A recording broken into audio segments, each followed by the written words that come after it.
Hope Channel, changing lives.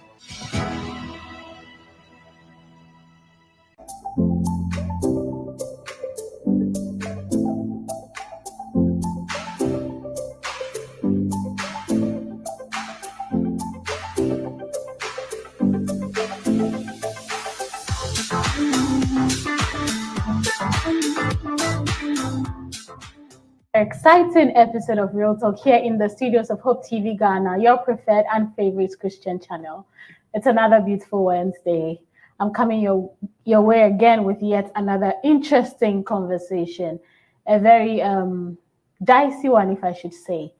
And I am hoping, as usual, that at the end of this discussion, we can help the individual that sent in her story and anyone else going through similar situations.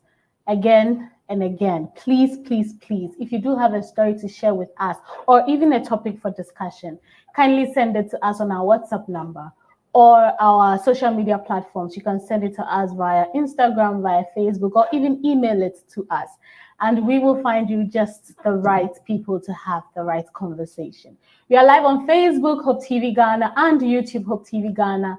Stream live, join the conversation by leaving your comments under the comment section. And I will make sure I read your comments as the discussion goes on. I am in the studio with a very beautiful lady, and joining me via Zoom, another beautiful lady and a gentleman. But before I introduce them to you, you know, when we talk of the mother-daughter relationship, it's one of the most important relationships people can form on this earth that we live. children, especially daughters, look up to their mother. And personally, whatever my mother says is truth, is a word. I take it and I believe it. And so when our mothers advise us, we take it seriously and we try to live by that advice because we do not want to disappoint. And then we believe they love us so much to say anything that would hurt us. And so it is rather unfortunate when you find out that the advice or the things your mother may have told you are not necessarily helping you, especially in your relationship. This may not come from a place of pain, a place of hurt, a place of just trying to get you, the child, to suffer in life. It's usually from their experiences. And unfortunately, again, sometimes their experiences and the advice they give you may not help you. And so today we have a story sent to us by a young lady who unfortunately is realizing, hopefully not too late, that some of the advices her mother has given her hasn't been helpful. And I'm just grateful she's at least realized and she's hoping to do something about it. And I'm hoping that mothers out there will watch this, will have very honest conversations with themselves and admit that they may not have been helpful to their children. And so I'll go straight ahead and introduce my guest to you. She's not a stranger. She's been in the studio before. Esther. Esther is very, very passionate about, adolescence, family, all that interesting things. She's very passionate about it. It's her passion. And she's married, Mrs. Esther Opoku Ajiman. And today she's going to be in the studio with me and we are going to have this discussion. She's coming from Emmanuel Adventist Church Community 18. Esther, how are you doing? Very well. Yourself? I'm fine, thank you. How's the family? All right. By God's grace, everyone is doing well. And the week, I don't know. I know, right? But we are keeping well. Yeah. I'm so happy you're in the studio with me today. It's a pleasure to be here. Thank God. Next person joining me virtually via Zoom is Mrs. Abigail in Cancer Mensa. She's joining me from Sakumono Estate Church. She is, I call her my go-to counselor. She's very passionate when it comes to marriage, when it comes to relationship. She's an entrepreneur. She does everything. So she sings. She has her own business, She is an all-round woman. And today she's joining me via Zoom. This is not her first time as well. I think this is her third time, if I'm not mistaken. Sissy Abigail, how are you doing? I'm well, my dear. I'm well by God's grace. How are you two? I'm fantastic. Thank you so much for joining us today.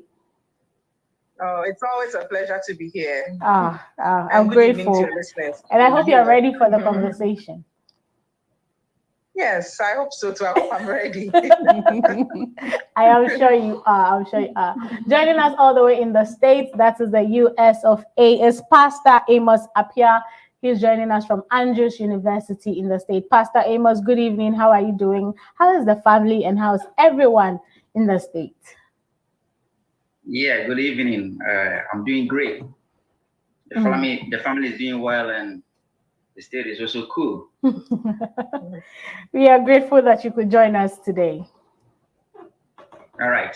I'm also grateful to join you tonight. Thank you.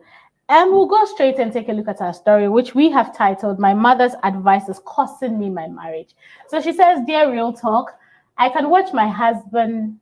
No. You have to start from the beginning. I don't think that's the first slide. It says, Dear Real Talk, my mother's constant advice is causing me problems in my marriage. Let me give you a little background story. My mother had a rough marriage. She struggled with her marriage with my dad, and I think this has left her bitter. We are 3 girls. I am the middle child, and I've been married for 2 years now. My older sister is a divorcee. She complains bitterly and blames our mother for her divorce. Growing up, our mother always told us emphatically to go to school, work hard, and get money so no man can bluff us. She stressed how it was important for us to have our own money, which in itself was not a bad idea at all. But I'm realizing that her reasons were not from a safe place. She always preached walking into marriage with one leg already out so you can quickly walk out when there's a problem. My mother advised me to keep a separate bank account without letting my husband know. She insisted I give only 50% of my efforts in the marriage so I won't feel used when my husband decides to leave me. Even though I'm married, I still think like a single woman. My plans cover myself and our little baby girl. My husband is a wonderful man. He's trying his best for our little family. He's giving his all. Yet I operate with the mindset of someone who is not fully invested in our marriage. There's always this fear of him leaving me and finding myself losing out. I am even preventing myself from loving him completely as the Bible teaches us to do. I can watch my husband take care of all the bills at home and I'll have money to support. But I grew up with the mindset that a man must pay all the bills regardless of how much money I have. And that if I start contributing and helping, he will take me for granted. I see the toll this is having on my marriage. We don't have the bond I wish we could have. I have noticed that most of my girlfriends also have this mentality. I believe our mother's generation are advising us from a place of pain and trauma and not from a place of healing and positivity. They are unfortunately using their experiences to shape our minds on marriage. I don't think we have to enter marriage with an exit plan already. I write because I have to unlearn these traits and do better with my little girl. Okay. So we have our story for us. She cited quite some serious example. And the fact that her older sister is a divorcee who is blaming their mother shows precedence that her advice unfortunately hasn't gone on well for her daughters. And she has a little sister, so the woman has a last born who is also a girl, and she now has a baby. And looking at the generation, the trend and the way it is going to be a family trouble, if I should say. So I'll come to you, Esther. I would ask, what is going through your mind as you hear this story? What is your take on the story? Are you seeing what is happening? What is going through your mind right now? I am definitely seeing what is happening, Evie, because her case is not an isolated case. In fact, we have several issues we are dealing with presently that are very, very similar to her story. You know, the mindset with which people enter into relationships.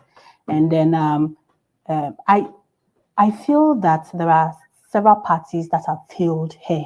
Okay. And she also, in some way, has failed because it is not safe to get counsel from just one source.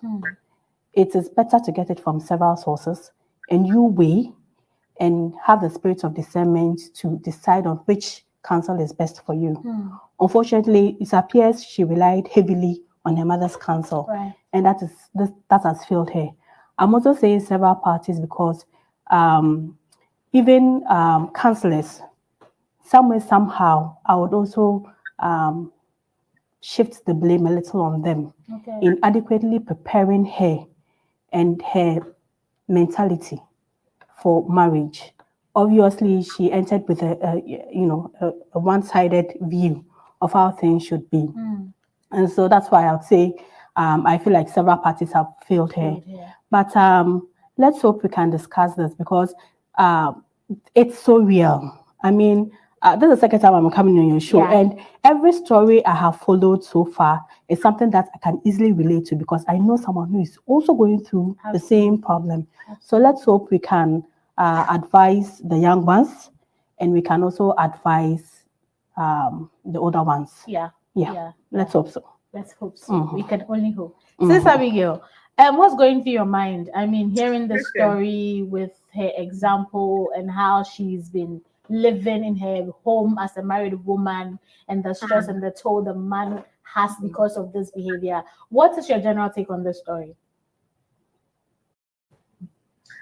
I think that it's a bit sad because, like you said at the beginning, a mother-daughter relationship is one of the most important relationships you can ever have because, the advices go from the grandmother to the mother to the daughter to the great-granddaughter. It goes all around. So it's quite sad that this generation of women, they are kind of standing on a shaky foundation, which is what the mother experienced. And going through my mind, I was thinking like, well, this young lady should remember that she's not married to her father. she's married to someone else. So she would have to be mindful not to be living in her parents' marriage in her home.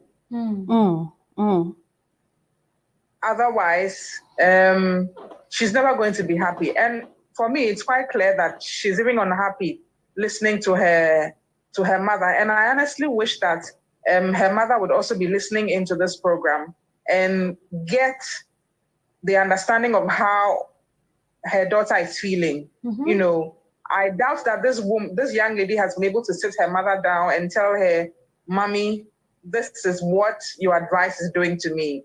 It can be difficult to speak to an elderly person and let them know that they are doing wrong by you. It can be a bit difficult. So I hope that this woman is also listening in to this program, because this mother-daughter relationship, which is supposed to be the best, because as a mother, your dreams and your desire is to help your daughter make better choices so she lives a better life, you know. And it looks like this one is not happening like that, and it gives a cause to worry and be concerned. Absolutely. And when you say that the girl should be mindful that she is not living her parents' marriage in her home, and the fact that a mother's relationship with her child basically is to make better choices, it's sad, but then you can see where a mother who went through pain would think that the better choice is independent. She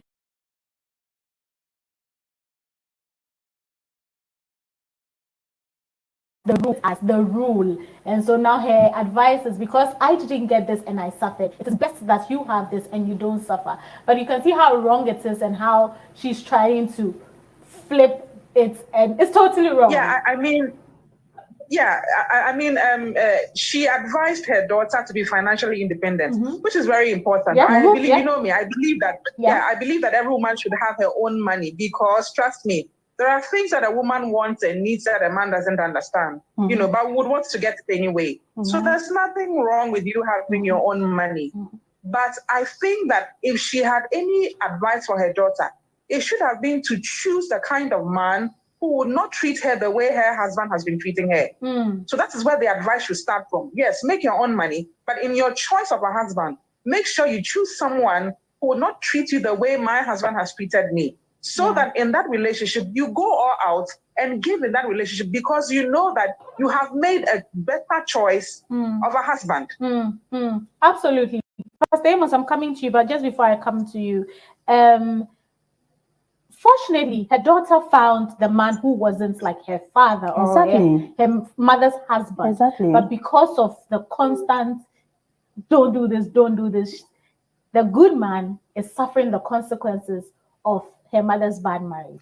Pastor Amos, I'll ask for your general take on the story and what is going through your mind as you're listening, and then we can delve deeper into the discussion. All right, thank you very much for the question and my general view concerning this topic. It's a kind of delicate topic to discuss here. And looking at the story critically, I can see that I'm not having the side of the man. We are having only the side of the woman. And I am deducing some important point here that, number one, she has some kind of fear in her marriage based on her mother's advice. Number two, she is operating on two opinions: how to lead life peacefully without a man disturbing you. And she thinks that it's based on money, which of course is not the case. Another instance is also that she thinks that she is in a marriage, however, she is behaving like a single person. And she is also operating on a single base, based on the fact that she is in a marriage with 50% input, leaving 50% away, which of course is giving her problem. Now, my concern here is that we have to look at this critically, in the sense that her mother's advice shouldn't be the basis for her marriage. I don't know how she met her husband, and I don't know the kind of love that she has for her husband. But I don't think she loves her husband based on her mother's advice or her mother's experience. I know that there might be something about the husband that she loves so much. Meanwhile, she didn't give us what the husband is doing to her in terms of treating her based on the premises that the mother has set on money matters, and then also on taking good care of her. If the husband is able to do all those things, then why should she base on her mother's advice and operating on 50% share in the marriage?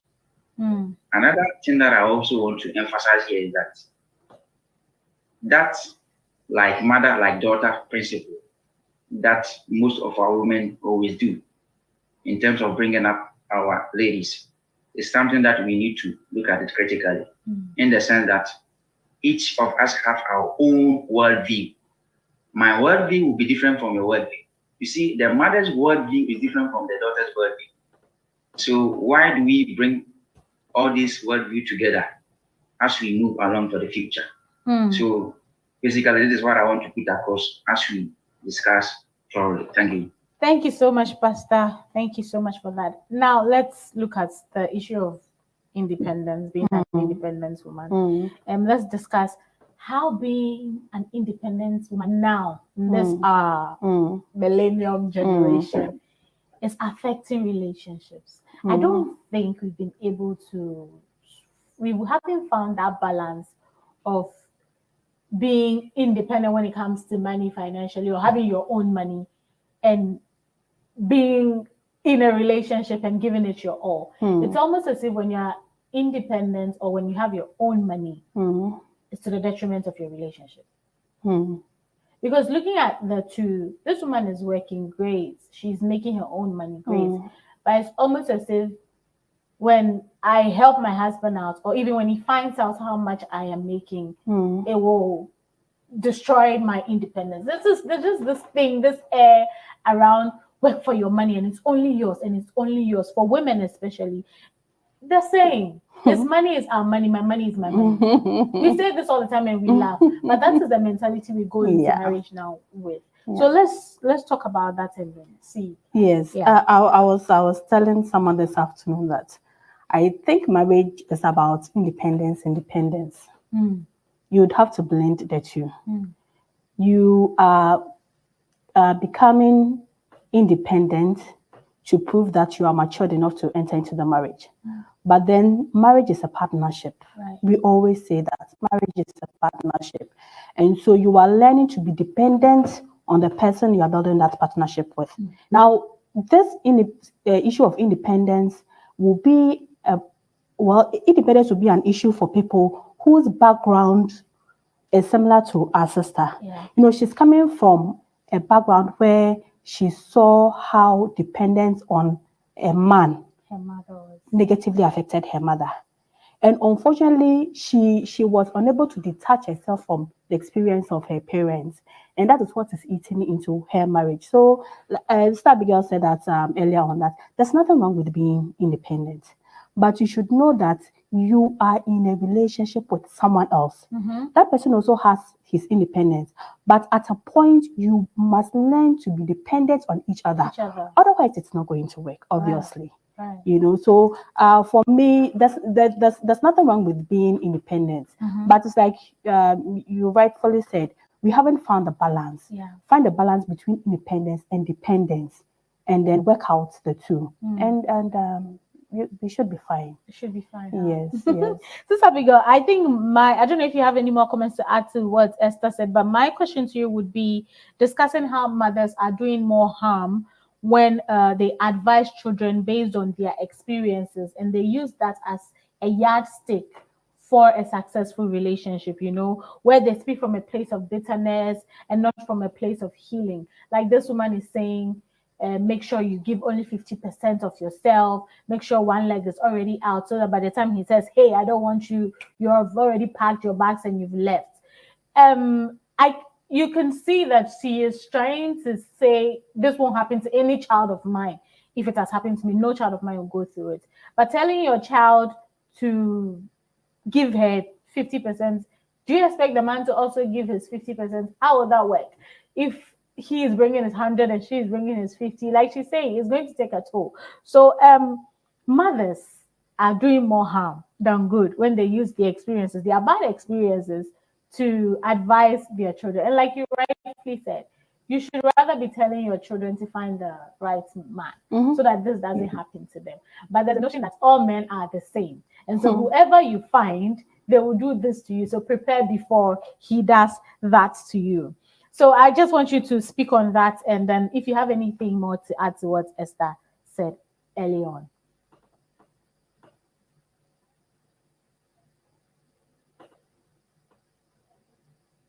Are you muted?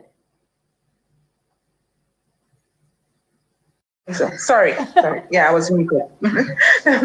So to add to what Esther said, first, there's a way the world defines an independent woman. And there's a way the Bible defines an independent woman.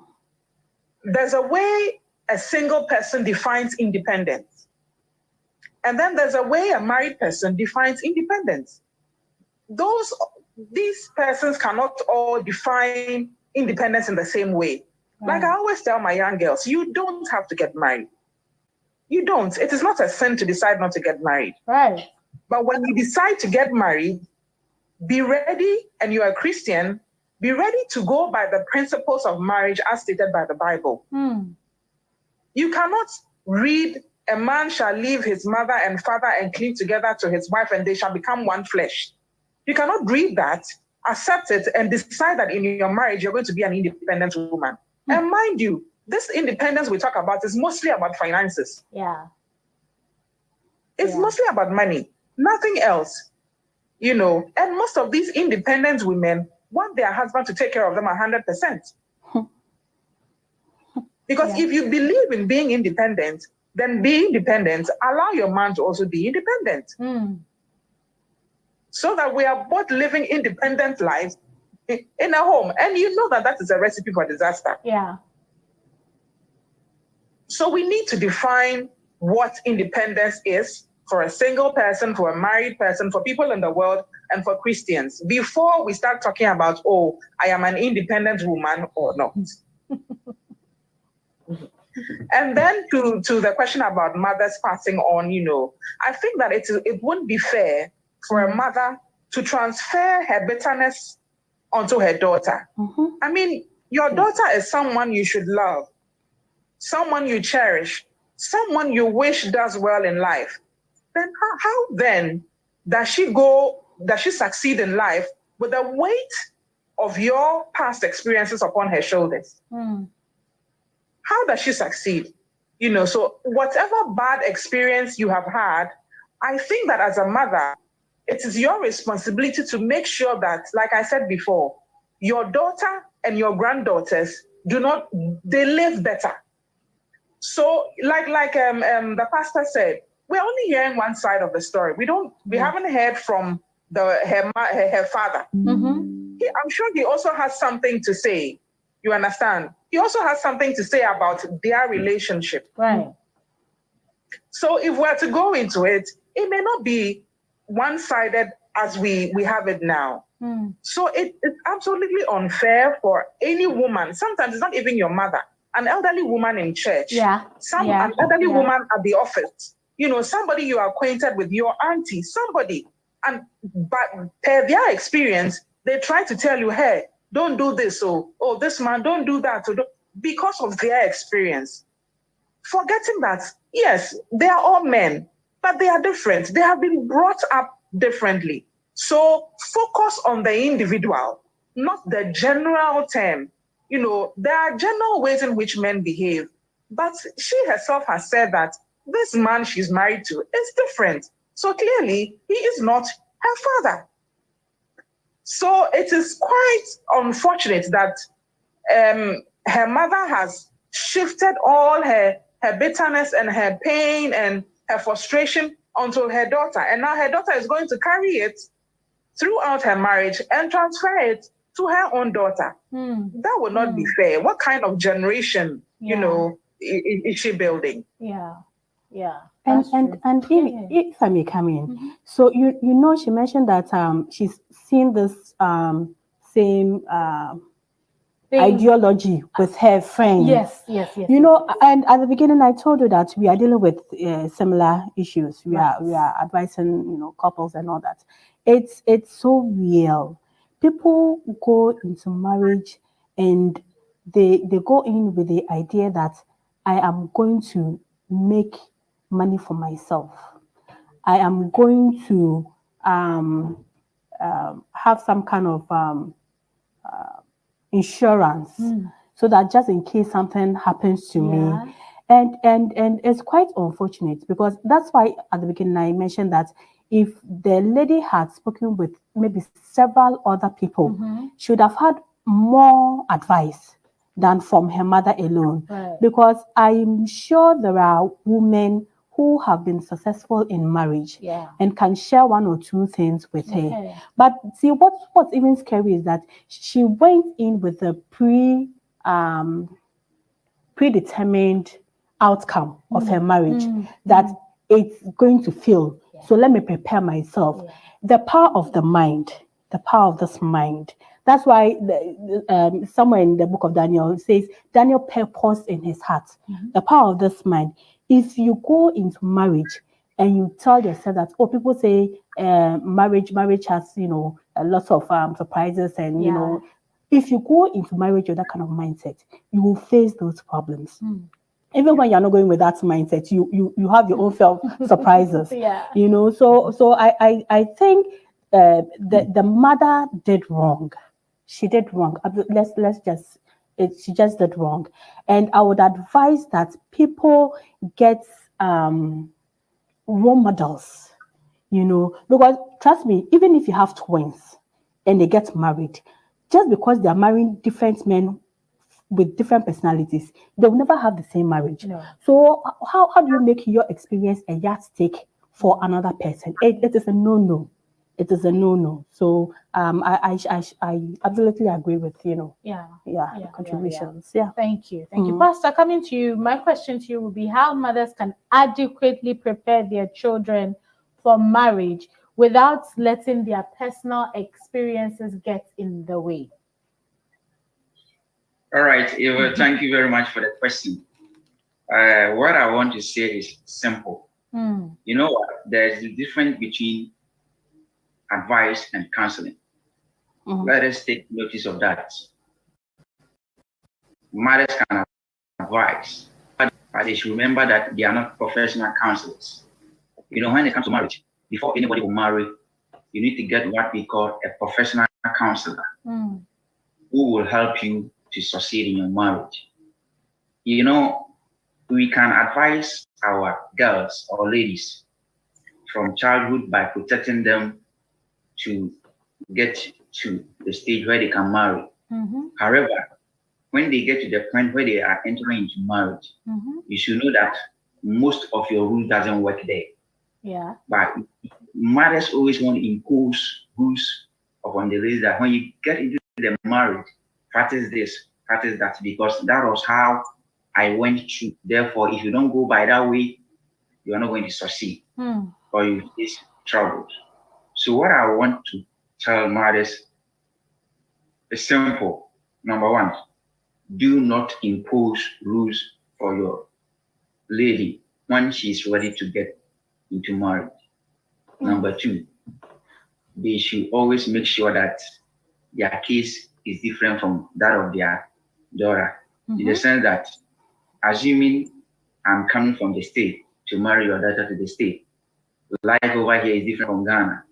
So when you try to advise your girl to lead a lifestyle that you are leading in Ghana over here, it will not be possible. You know what? When I got here, there are so many things that I'm doing that when I was in Ghana, I will never do it. I help my wife. Yeah. I'm not taking care of my son. He's 2 years. Changing his diapers and a whole lot of things. But there was no way I would do that in Ghana. because Ghana is different. But over here, if you don't do it, who will do it for you? So I'm doing that to help my wife. So what I'm saying is that in as much as we have different lifestyle that we will lead and different locations that we will stay in terms of our marriage, we shouldn't try to impose so many rules and obligations to our ladies when they are ready to get married. However, we can advise, and we should note that advice is different from counseling. When you advise, it is not 10 commandments. You know what? It's not 10 commandments. Yeah. She chooses to practice it or she chooses to do away with it. And she can reason from the advice that this one that you've told me or you are telling me, when I apply it, will it help me in my marriage? Yeah. So that lady, I think, just as my sister said, the one who just spoke before I came in, that the mother did wrong. I don't want to judge the mother because what I'm saying is that I've not heard the story of the father, and the same way this lady that we're talking about, I've not heard the story of the husband, whether the husband is treating her bad. But if your husband is doing all that he's supposed to do for you, and you are in the marriage practicing that kind of 50% share, and then sitting down, allowing your husband to pay everything that he's supposed to pay, how will you feel? If you truly love your husband, you should know that something is wrong somewhere. So mothers, we can advise, but we shouldn't impose. Thank you very much. Thank you. We'll have to go for a quick break. When we come, I'll obviously take your opinion on mothers adequately preparing their children. Remember, we are still live on Facebook and YouTube, Hope TV Ghana. When we come back, I'll take some of your comments so that we can discuss the story further and then come up with the final solutions for this girl or this woman. Do not go anywhere. This is Real Talk. We'll be right back.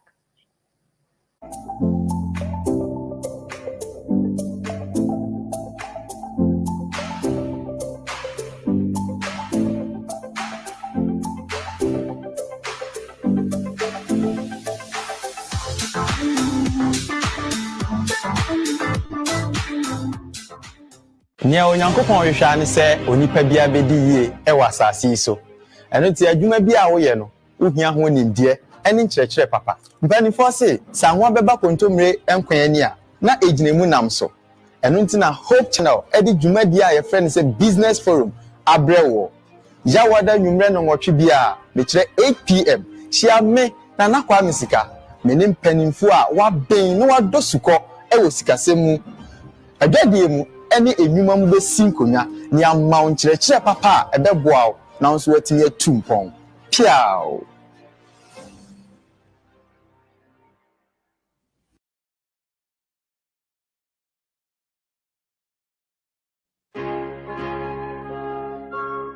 Hello and welcome to Hope Channel, and of course to your favorite program, Watch These Signs.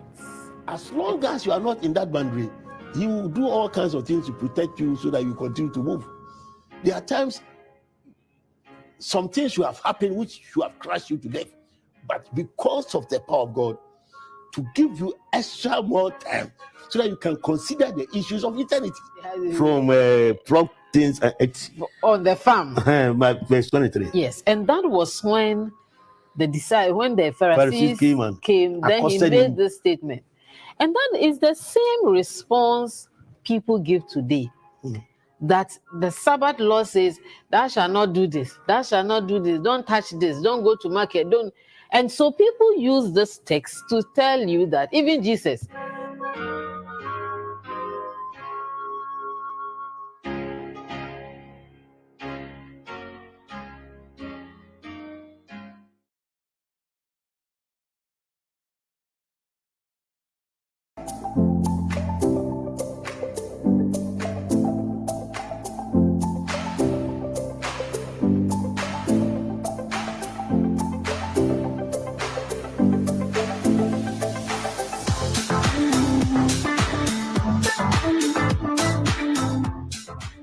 We are still in the studios of Hope TV Ghana, coming your way with Real Talk. My name is Evie, and I have been having a fantastic conversation with Esther, Abigail, and Pastor Amos.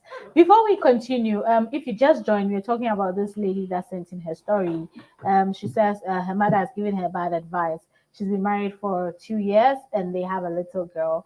And she went into the marriage with the advice from her mother that a man will always be a man, and so have your own money just in case he leaves you, so that you have yours, and also don't put in too much energy, maybe 50%. And when he says, Jack, you can pack your things and leave, have 1 foot in, 1 foot out, you know, all those things that we hear. But she says her husband is a good man.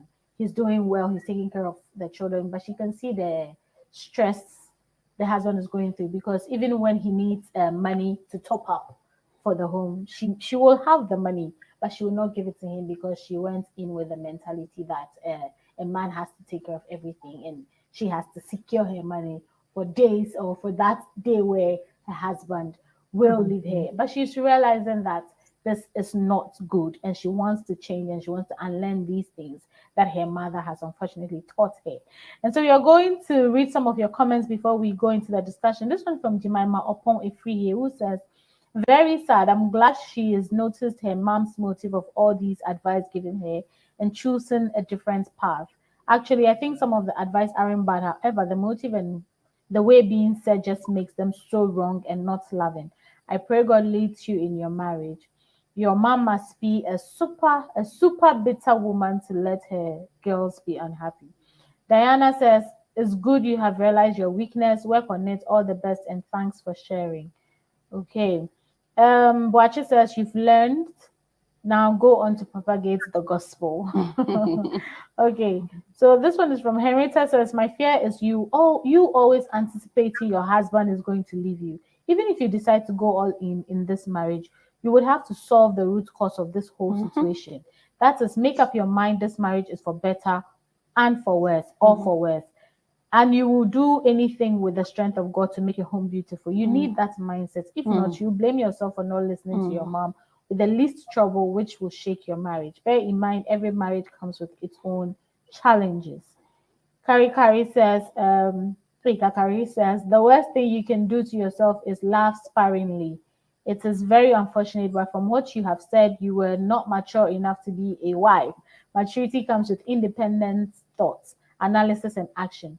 You're ruining the marriage not because of what your husband has done, but because of what you are anticipating.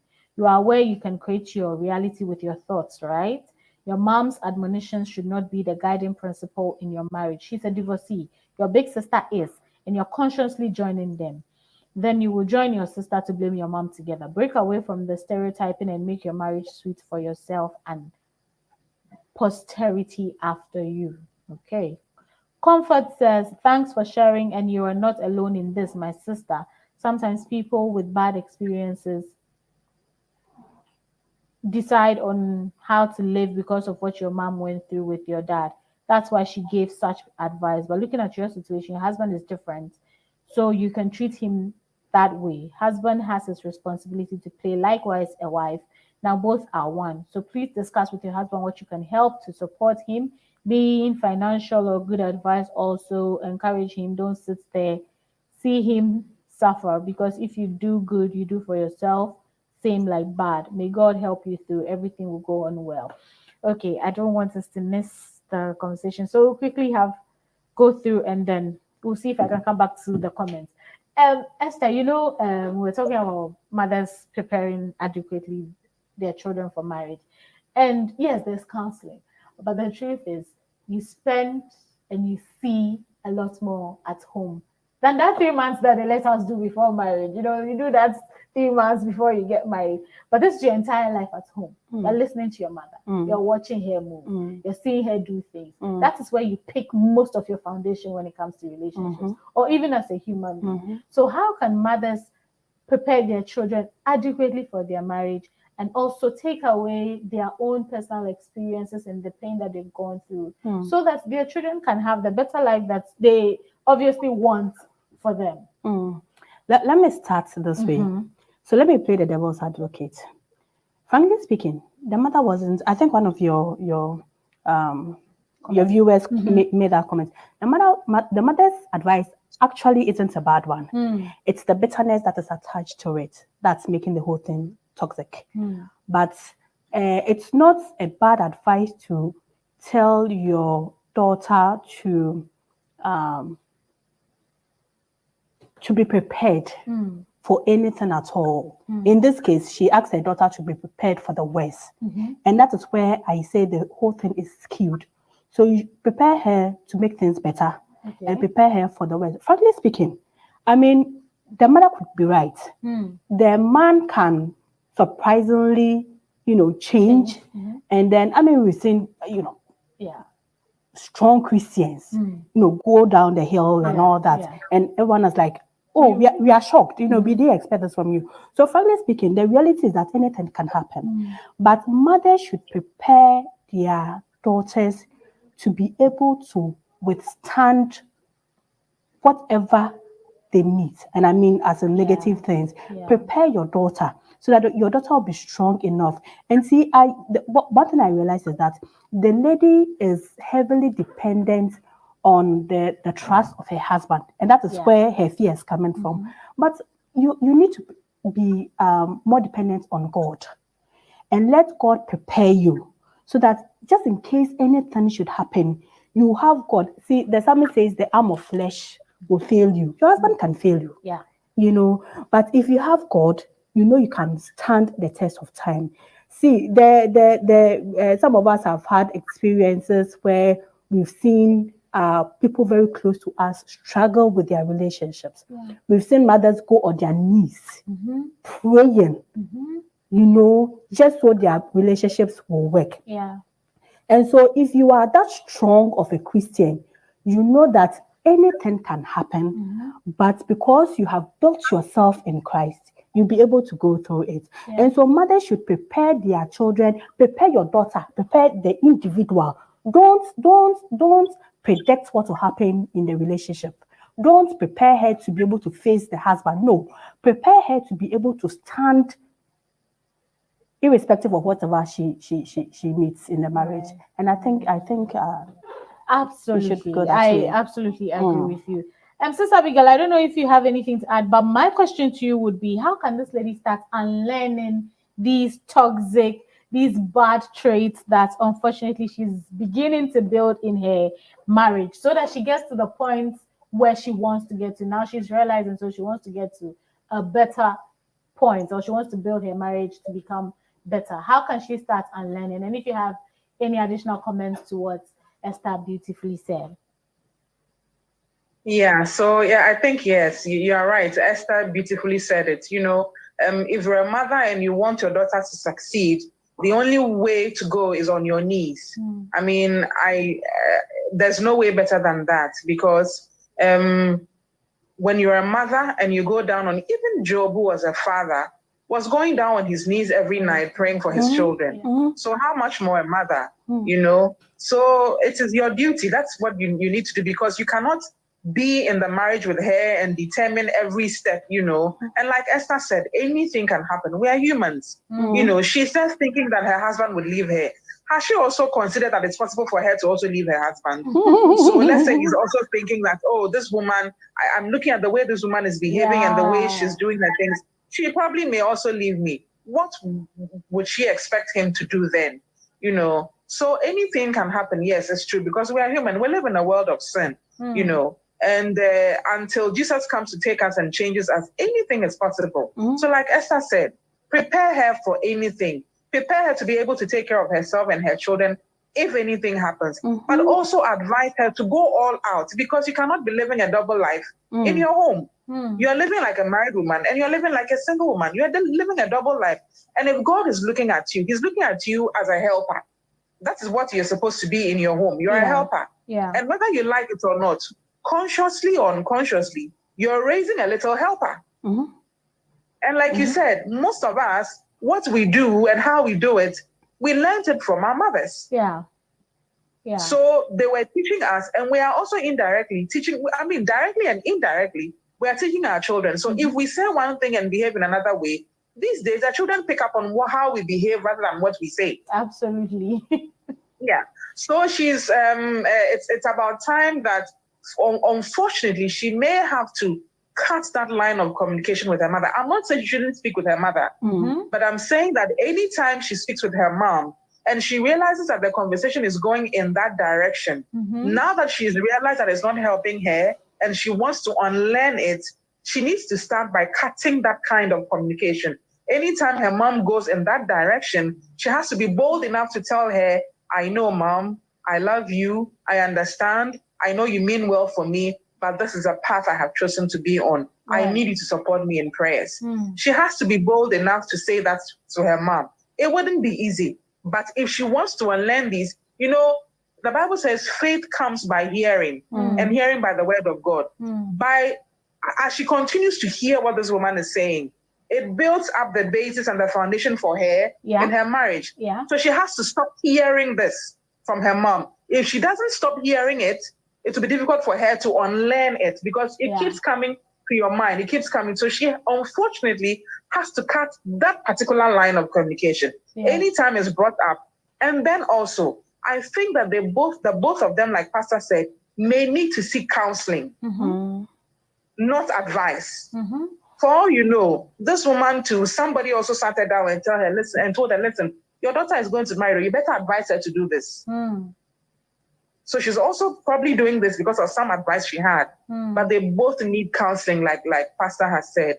And I'm sorry, your question to me was how you've answered mothers my are question preparing. To you. I've answered both, right? Yes. So I think that I mean, prayer is the key. You pray like you would pray for yourself. And I don't know the spiritual life of this mother. I'm sure she's been through so much that, you know, it's even probably difficult for her to pray. You know, she can't possibly bring herself to pray. But I think that is the one thing that she can go to help her daughter. Right. Thank you so much. Pastor, quickly, I don't know, whenever we are having such interesting, detailed conversation, the time just runs so fast. So, Pastor, my question to you would be, what would be your recommendation for her and then her other sisters? And how can they manage their relationship with their mother to prevent further misguidance, if I should say? All right. First of all, I just want to say that forging ahead, he should, the lady or she and her other sisters, they should stop discussing their marriage matters with their wife, their mother.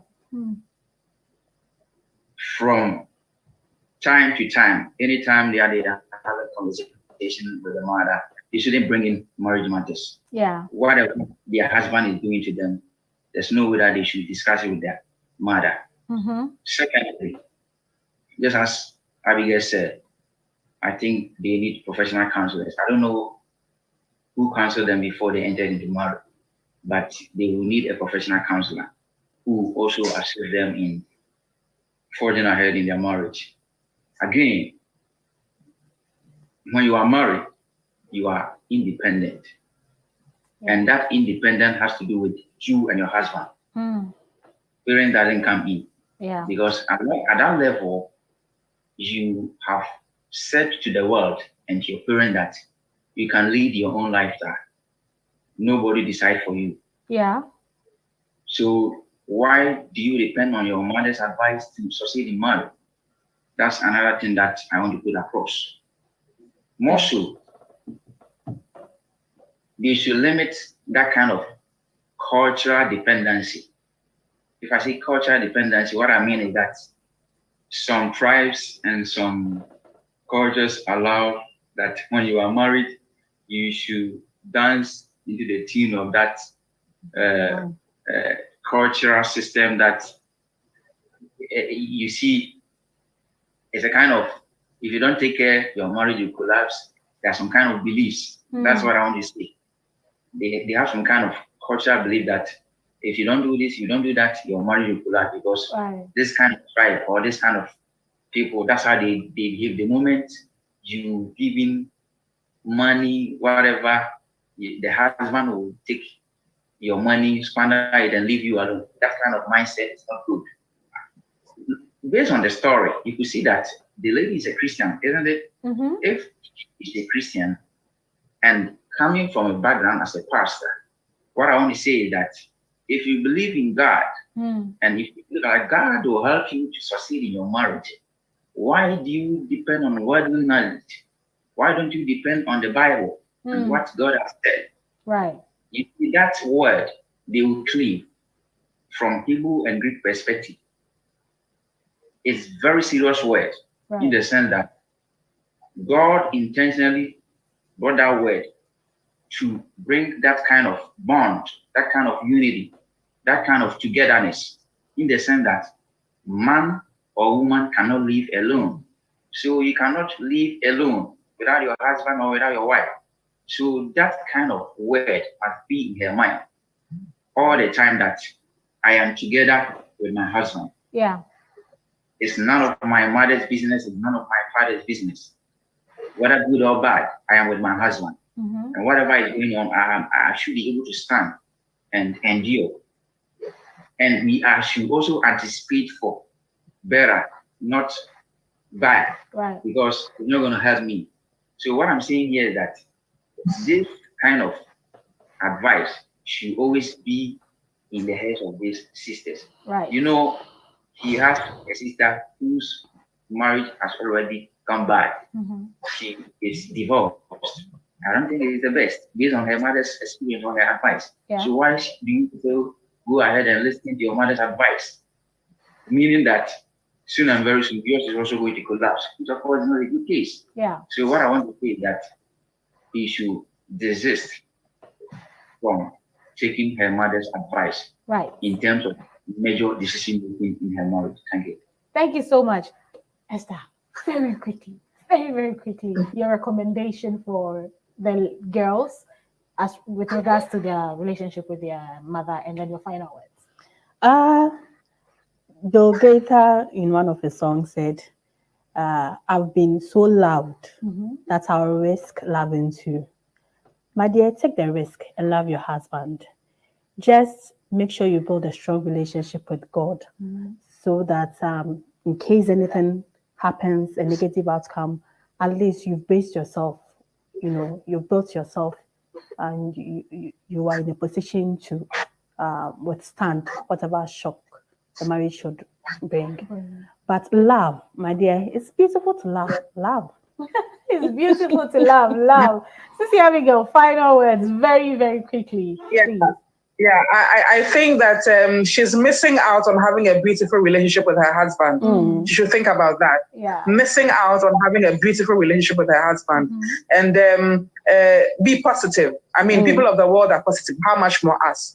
Be positive. It will end well. God is in it. It will end well. Amen. It will end well. One comment. This one's from Vivian Chumu, says, you realize what you're doing isn't right and you don't feel proud of it, then it means it's not good. So stop and put in efforts to make your marriage work, because your husband feels tired.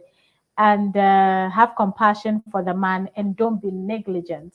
Absolutely do not be negligent. Thank you so much for tuning in. Thank you so much for coming.